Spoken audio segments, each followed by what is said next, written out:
Day in Life, Phonemic Student, Face-to-Face, Class Edition. Ayan, papunta na ako ng sakayan ng bus dun sa may Tambo. Tapos pagdating ko, nandiyan na agad yung bus, kaya nagmadali na rin ako. Naghintay na rin kasi yung best friend ko.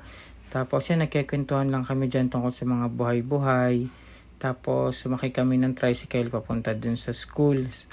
Bale, dun kami binaba sa gate 3 kasi baha daw sa gate 1. Ayan yung school namin, yung Batangas State University.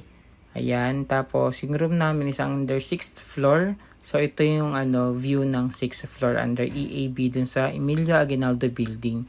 Bagong building lang yon.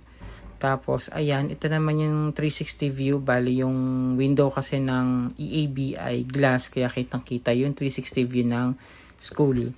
Tapos ayan, malapit din dyan kasi yung pier kaya makikita nyo yung mga gantry crane tsaka yung orasan ni BSU. Tapos ayan, yung baha nung last nights na ulan. Tapos ito yung room namin, malinis naman and bago. Tapos lunchtime na, yan, napaka-nostalgic lang sa feeling ng mag-lunch ka ulit dun sa school na pinasukan mo dati. So ayan, pero hindi dyan kasi yung dating canteen ni BSU.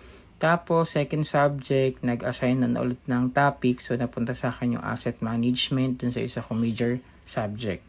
Tapos, at around possibly 6 p.m., pinauwi na kami kasi nakapagbigay na rin naman ng topic. Yun lang, bye-bye!